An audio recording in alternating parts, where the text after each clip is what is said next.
The simple astrologer ప్రేక్షకులకు నమస్కారం. ఈ వారం గ్రహస్థితులు ఎలా ఉన్నాయో తెలుసుకుందాం. ఈ వారం 24వ తారీఖు నుంచి 30వ తారీఖు ఆగస్టు వరకు వారఫలం ఎలా ఉందో తెలుసుకుందాం. ఈ రోజు మనతో పాటు ప్రముఖ జ్యోతిష్య నిపుణులు శ్రీ గోపాల్ అయ్యంగార్ గారు ఉన్నారు. గురువు గారు నమస్కారం. నమస్కారం. దీర్ఘ సుమంగళి భవ, దీర్ఘాయుష్మాన్ భవ. గాయత్రి. ధన్యవాదాలు గురుగారు. గురుగారు, ఈ వారం మా ప్రేక్షకుల కోరిక మేరకు వారఫలం ఎలా ఉందో చెప్పండి. అలాగే మీరు క్రిందిటి వారం చెప్పిన విధంగానే ప్రళయాలు కానివ్వండి, వాతావరణ పరిస్థితులు కానివ్వండి, విపరీతంగా ఉంది. ట్రంప్ పుతిన్ విషయంలో కానివ్వండి, మీరు చెప్పినవి యథావిధంగా అలాగే జరిగాయి. ఈ వారం ఎలా ఉండబోతుందో ప్రేక్షకులు ఆశగా ఎదురు చూస్తూ ఉన్నారు. తప్పకుండా ఈ వారం గ్రహస్థితులు చూసుకుంటే అమ్మ 24వ తారీఖు ఆగస్టు నుంచి 30వ తారీఖు ఆగస్టు వరకు శని అలాగే మీనరాశిలో సంచరిస్తున్నారు. గురువు మిథున రాశిలో, శుక్ర బుధ గ్రహాలు కర్కాటక రాశిలో, రవి కేతు గ్రహాలు సింహరాశిలో, కుజుడు కన్యా రాశిలో, అలాగే రాహు కుంభరాశిలో సంచరిస్తున్నారమ్మా. చంద్రుడు ప్రత్యేకంగా 3 రాశుల్లో ప్రయాణిస్తారనమాట. అంటే సింహం, కన్యా, తుల ఈ 3 రాశుల్లో ప్రయాణిస్తున్నారు. దీన్ని బట్టి మనము చక్కగా ఈ వార పరిస్థితి గ్రహాలు 12 రాశులకు ఎలా ఉందో చెప్పాలి. మీరు అన్నట్టుగా ఈ యొక్క ప్రపంచ పటం కావచ్చు లేదా భారతదేశం తీసుకున్నా కూడా ఏదైనా పాజిటివ్గా జరిగింది, సంతోషకరంగా ఉంది అనేది ఏమీ లేదు. ఎక్కడైనా సరే ఈ యొక్క పుతిన్తో డిస్కషన్ చేసి ట్రంప్ ఏదో చేసేస్తాడేమో అనుకుంటే అది ఏమీ జరగలేదు. అలాగే ముఖ్యమైనటువంటి విషయాలు ఏదైతే ఉందో మనం ఆర్థికంగా కానివ్వండి లేదా రాజకీయంగా కానివ్వండి సంక్షోభాలు, గొడవలు, ఇబ్బందులు కంటిన్యూ ఉన్నాయి. ఎప్పుడైతే సూర్యుడు సింహరాశి నుంచి కన్యా రాశిలోకి వచ్చేస్తాడంటే వచ్చే నెల 17వ తారీఖు అంటే సెప్టెంబర్ 17 తర్వాత రాహు కేతు నుంచి సూర్యుడు దాటేసరికి ఏమవుతుందంటే 6 నెలల వరకు కాలసర్ప దోషం అనేది క్యాన్సిల్ అయిపోతుంది. ఇంకా తర్వాత ఆయన వెనకాల కుజుడు అందరూ వచ్చేస్తూ ఉంటారు. కాబట్టి ఈ ప్రళయాలు, గొడవలు, ఇబ్బందులు అన్నీ శాంతియుతంగా అయిపోతుంది. వినాయక చవితి నవరాత్రులు అయిన తర్వాత ప్రపంచం మొత్తం శాంతియుతంగా, ప్రశాంతంగా, మంచి వాతావరణంలో హాయిగా ఉంటుందని చెప్పొచ్చు. ఎవరు ఎలాంటి భయాలు పడక్కర్లేదు.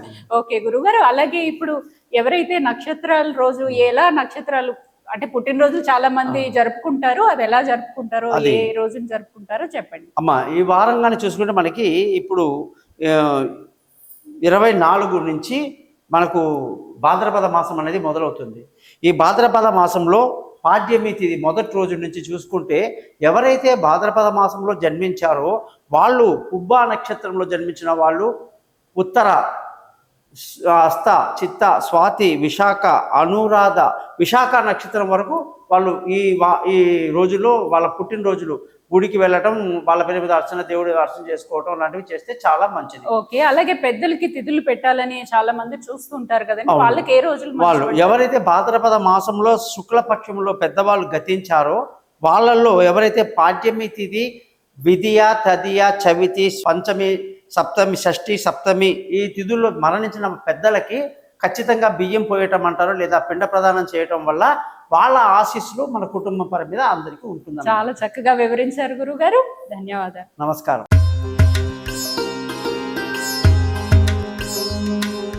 ద సింపుల్ అస్ట్రాలజర్ ప్రేక్షకులకు నమస్కారం. ఈ వారం 24వ తారీఖు ఆగస్టు నుంచి 30వ తారీఖు ఆగస్టు వరకు సింహరాశి వాళ్ళకి ఎలా ఉందో తెలుసుకుందాం. గురుగారు నమస్కారం. దీర్ఘాయుష్మాన్ భవ. ధన్యవాదాలు గురుగారు. గురుగారు, సింహరాశి వాళ్ళ గురించి మీరు వారఫలం ఎలా ఉంటుందో చెప్పండి. వాళ్ళు చాలా కోపంగా ఉంటారని మీరు చెప్తూ ఉంటారు, ఆ కోపానికి కారణం ఏంటో కూడా చెప్పండి. తప్పకుండా. సింహరాశి అంటే నిప్పు, ఫైర్ అన్నమాట.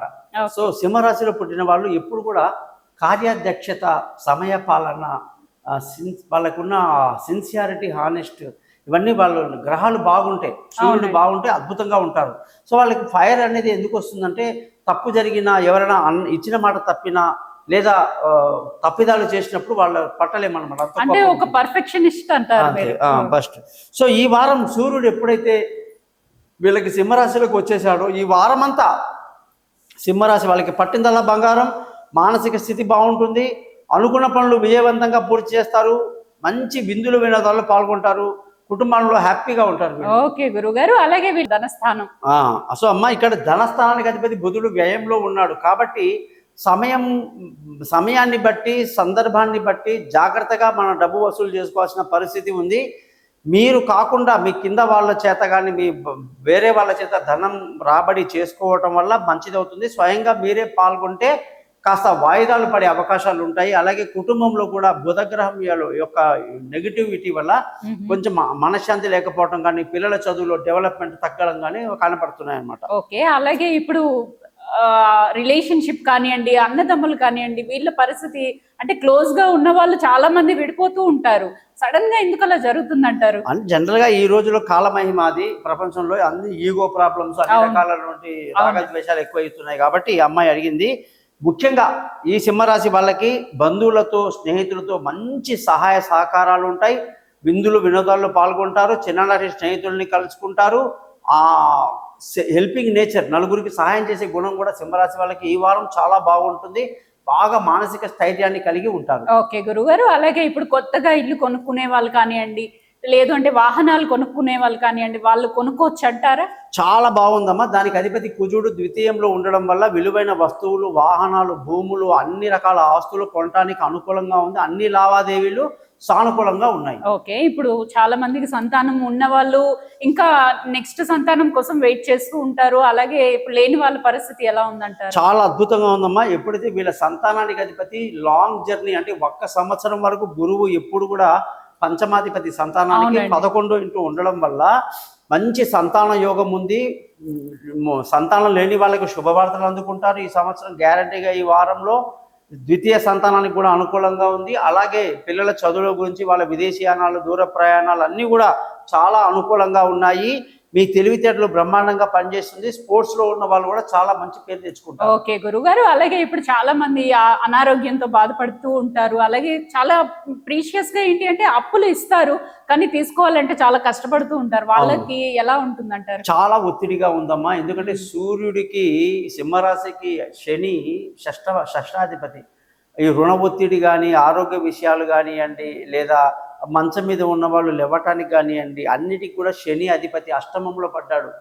కాబట్టి ఇది చాలా తీవ్రమైన సమయం. కాబట్టి ఆరోగ్యం జాగ్రత్తగా చూసుకోవాలి.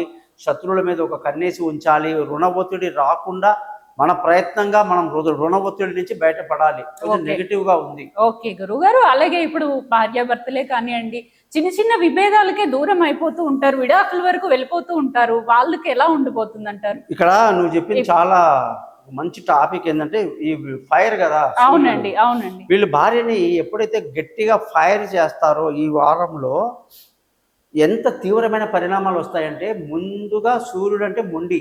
అవునండి, మొండివాడు తన మాటే నెగ్గించుకుంటాడు, తన మాటే ముందుకెళ్ళాలంటాడు. అటువంటి సూర్యుడికి ఇప్పుడు భార్యాస్థానం సప్తమాధిపతి శని అష్టమంలో పడ్డాడు. దానివల్ల ఏమైపోయింది, తుమ్మినా తగ్గినా భార్యాభర్తల మధ్య గొడవ ఉంటుంది. భార్య కావచ్చు సింహరాశి, లేదా భర్త కావచ్చు సింహరాశి, పెట్టె సర్దేసుకుంటారు. పుట్టింటికి వెళ్ళిపోవటం, ఇంట్లో నుంచి వెళ్ళిపోవటం, ఇవన్నీ తీవ్రంగా జరగడానికి కారణాలు ఏంటంటే ఇప్పుడు జరుగుతున్నాయి. కాబట్టి చెప్తున్నా, ఈ సింహరాశి వాళ్ళు చాలా జాగ్రత్తగా ఉండాలి. పెళ్లి కాని వాళ్ళైతే అసలు ఇంకా అష్టమ శని సమయంలో పెళ్లి చేసుకున్నా కూడా తీవ్రమైన పరిణామాలు ఉంటాయి. కాబట్టి వైవాహిక విషయంలో క్లియర్గా లేదు. ఓకే గురుగారు, అలాగే ఇప్పుడు దూర ప్రయాణాలు చేస్తారు చాలా మంది, వీసాలకు కానివ్వండి, చదువుకోవటానికి కానివ్వండి, విదేశాలకు వెళ్ళే వాళ్ళ పరిస్థితి ఎలా ఉందంటారు? చాలా అనుకూలంగా ఉందమ్మా. మంచి వాతావరణంలో వెళ్ళొస్తారు. ప్రయాణాలు అనుకూలంగా ఉన్నాయి. అంతా బాగుంది. అలాగే ఇప్పుడు గురువు స్థానం ఎలా ఉంది గురుగారు? వీళ్ళకి భాగ్యస్థానం అంటే గురుస్థానం అన్నమాట. ఈ గురుస్థానం చూసుకుంటే చాలా బాగుంది. గురువు ఆశీస్సులు బాగున్నాయి. తల్లి, తండ్రి, పెద్దలు, మామగారు, అత్తగారి సహాయ సహకారాలు బాగున్నాయి. అదృష్టం వరిస్తుంది. మంచి ధర్మ మార్గంలో వెళ్తారు. ఓకే గురుగారు, అలాగే ఇప్పుడు కొత్తగా జాబ్ టర్న్ అవ్వాలనుకుంటారు, అలాగే ఇప్పుడు ఉన్న జాబ్ ని ఇంప్లిమెంటేషన్ చేయాలనుకుంటారు, దానికి ఎలా ఉందంటారు? చాలా కష్టమైన పరిస్థితి. ఉద్యోగస్తులు చాలా జాగ్రత్తగా ఉండాలి. తొందరపాటు పనికి రాదు. ఆవేశాలకు లోను కావద్దు. పెద్దల నుంచి మీకు సపోర్ట్ ఉండదు. అంత మాత్రాన మీరు ఉద్యోగం మారాలని అనుకోవటం ఇప్పుడు చాలా నెగిటివ్ టైం. కాబట్టి నేను అలాంటి అడ్వైస్ ఇవ్వను. మీ జాతకాలు చూసిన తర్వాత నేను ఏమైనా చెప్పగలను. కానీ ఇప్పుడున్న గ్రహస్థితిని బట్టి మాత్రం ఈ రాశి వాళ్ళకి ఉద్యోగంలో అంత ఎంకరేజ్మెంట్ కనిపించటం లేదు. కాబట్టి ప్రతి ఒక్కళ్ళు సింహరాశి వాళ్ళు ఆలోచించి ముందుకెళ్ళాలి. అలాగే ఇప్పుడు కొత్తగా వ్యాపారం మొదలు పెట్టుకోవాలి అనుకుంటారు కదా గురుగారు, వాళ్ళకి ఎలా ఉంది? దానికి అధిపతి బుధుడు, అతను కూడా వ్యయంలో ఉండడం వల్ల శుక్రుడితో కలిసి వ్యాపారంలో తీవ్ర నష్టాలు, అనుకోని లేనిపోని బాధలు, కష్టాలు ఉండే అవకాశాలే ఎక్కువ ఉన్నాయి. Okay. కాబట్టి వీళ్ళు బుధగ్రహానికి కూడా పరిహారం చేసుకుని వ్యాపారం పట్ల చాలా జాగ్రత్త వహించాల్సి ఉంటుంది. ఓకే గురుగారు, వీళ్ళు ఏ గ్రహాన్ని ఎక్కువగా పూజ చేయటం వల్ల కలిసి వస్తుందంటారు? మంచిదమ్మా. గతంలో నేను సూర్యుడు కూడా 12వ ఇంట్లో ఉన్నాడయ్యా, ఆదిత్య హృదయం అని చెప్పాను. అవును, కానీ ఇప్పుడు చెప్పారు. సూర్యుడు మనకు లగ్నంలో వచ్చేసాడు కాబట్టి ముఖ్యంగా విష్ణు సహస్రనామం చదువుకోవడం, ఒక లక్ష్మీ మంత్రం చదువుకోవడం, ఒక ఆంజనేయ స్వామి, శని గ్రహానికి పరిహారాలు చేసుకోవడం ఈ రాశి వాళ్ళకి మంచిది. ఓకే గురుగారు, చాలా చక్కటి వివరణ ఇచ్చారు. విన్నారు కదా సింహరాశి వాళ్ళు, గురువు గారిని ఖచ్చితంగా కన్సల్ట్ చేయండి. మీకంటూ కొత్తగా జాబ్ కానివ్వండి, చాలా సమస్యలు ఉంటాయి, ఒక్కొక్కరికి ఒక్కొక్క సమస్య ఉంటుంది కాబట్టి ఇంకా క్లుప్త వివరణ ఉంటుంది. ధన్యవాదాలు. నమస్కారం.